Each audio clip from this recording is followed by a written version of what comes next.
Hey, what's up, guys? My name is Maro, and today we're gonna react to another episode of Llama Arts. Reacting to the most scariest stories by Mr. Nightmare. So both the channels are linked in the description below. Check them out. Go show them some love. All right.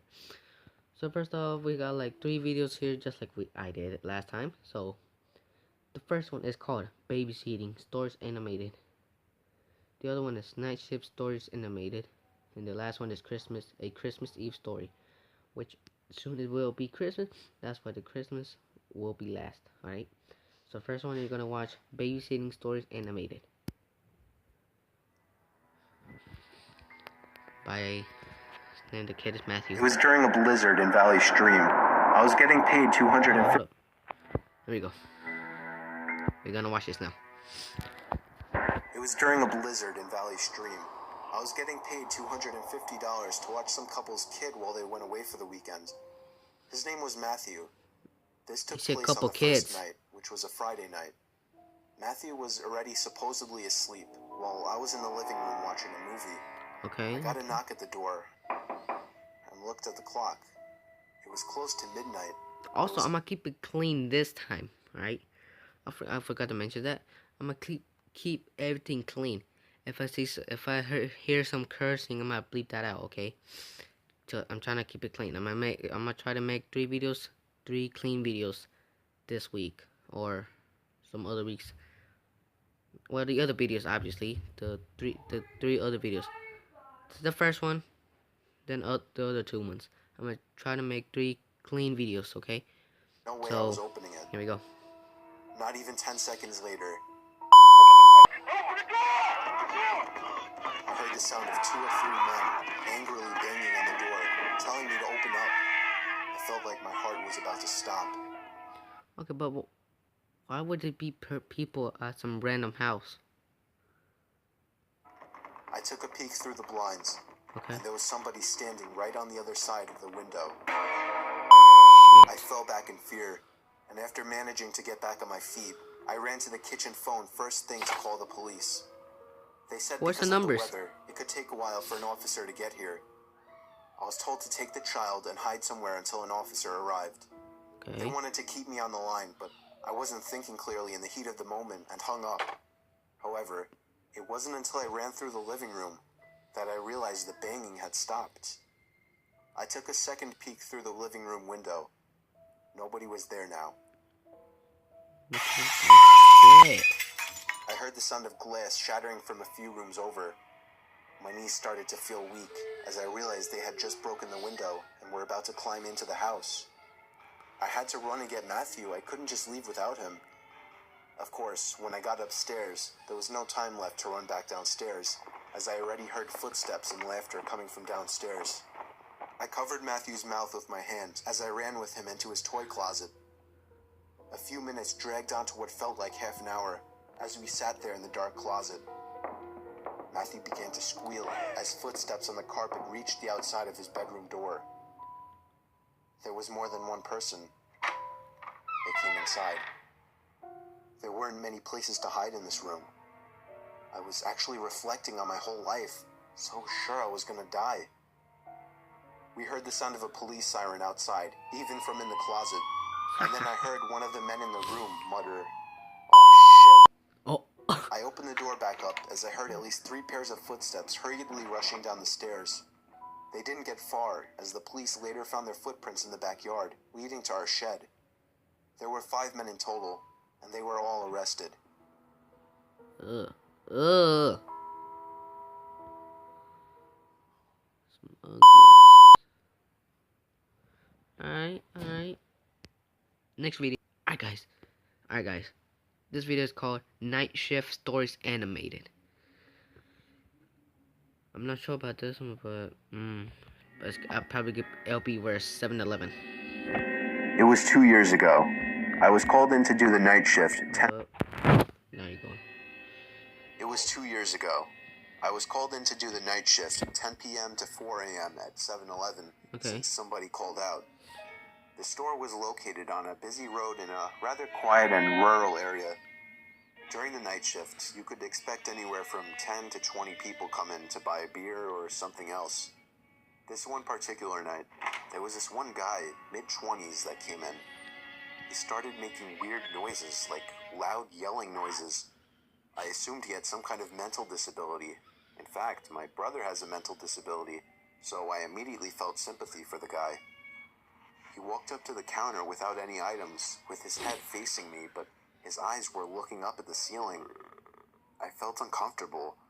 I honestly didn't know how to deal with it. I tried speaking with him, but he only responded in loud noises.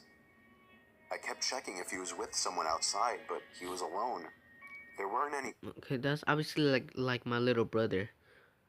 He's 6 years old and he can't talk yet. cars in the parking lot, so I assumed he walked. He stood there for so long, looking up at the ceiling and making noises, that I tried to get him out by handing him a bag of chips and telling him he can go.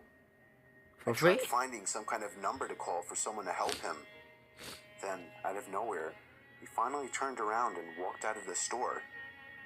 I felt so horrible for the man, but at the same time, I felt a bit creeped out. About an hour later, the phone on the counter rang. I picked up to hear the familiar yelling sounds of the man from earlier. What the fuck? It caught me off guard.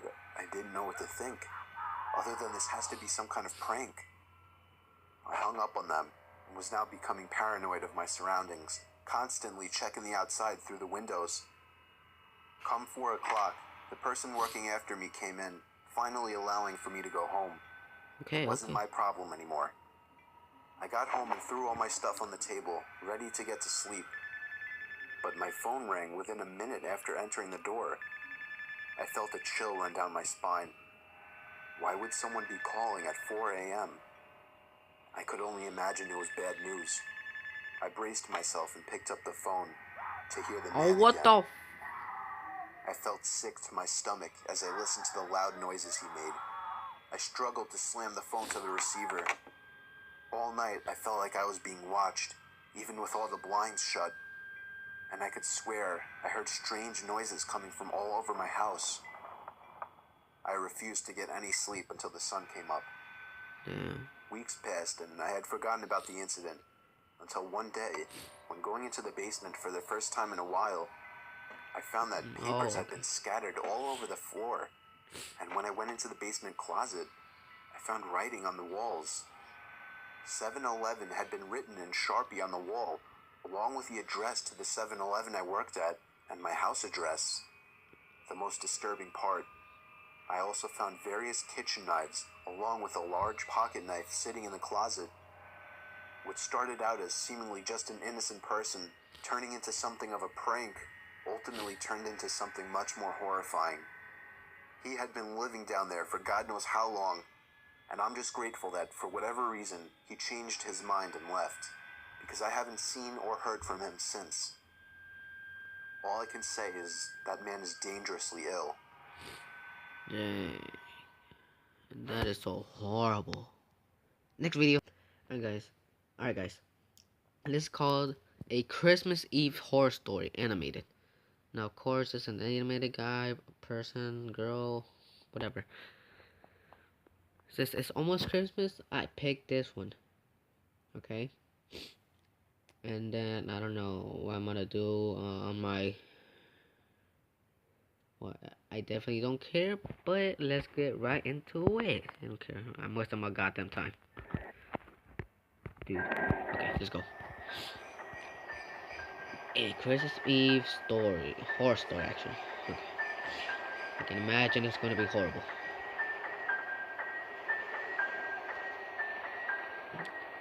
Come on.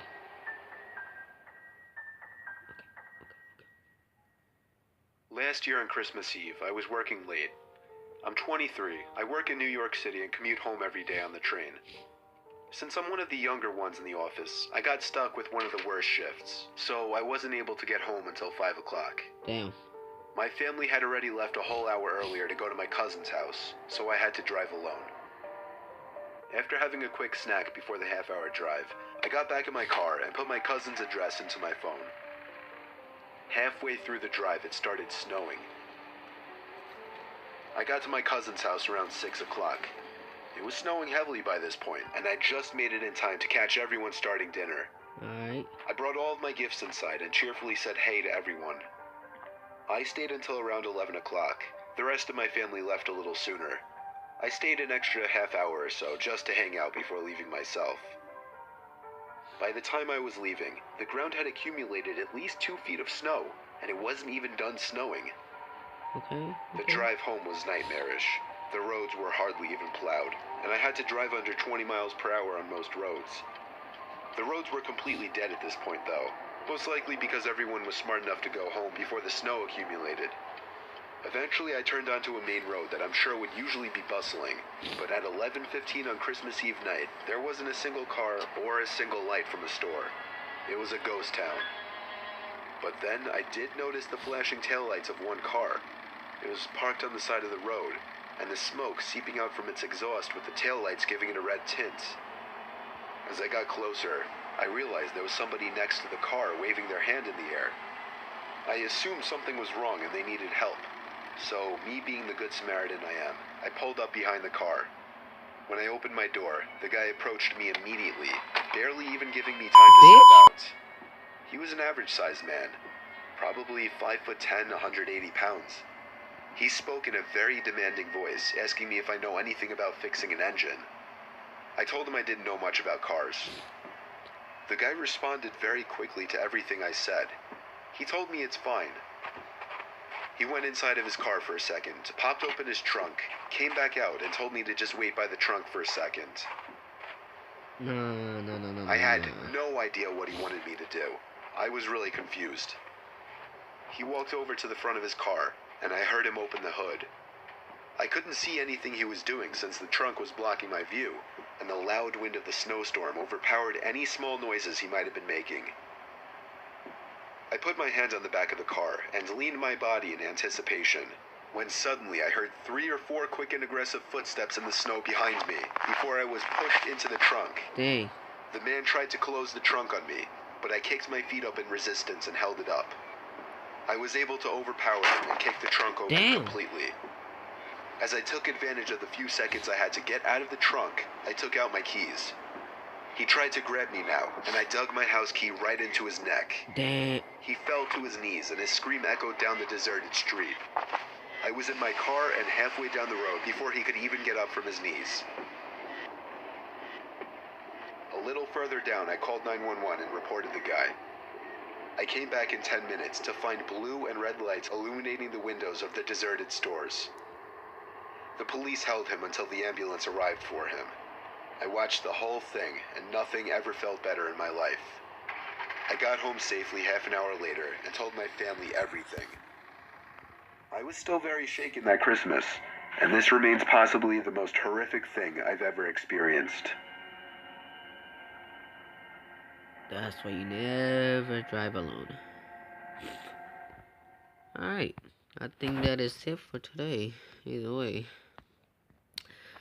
But thank you guys for watching. Make sure to check them out. Channel links are in the description. Follow me on Instagram. Add me on Snapchat. They're all in the description below.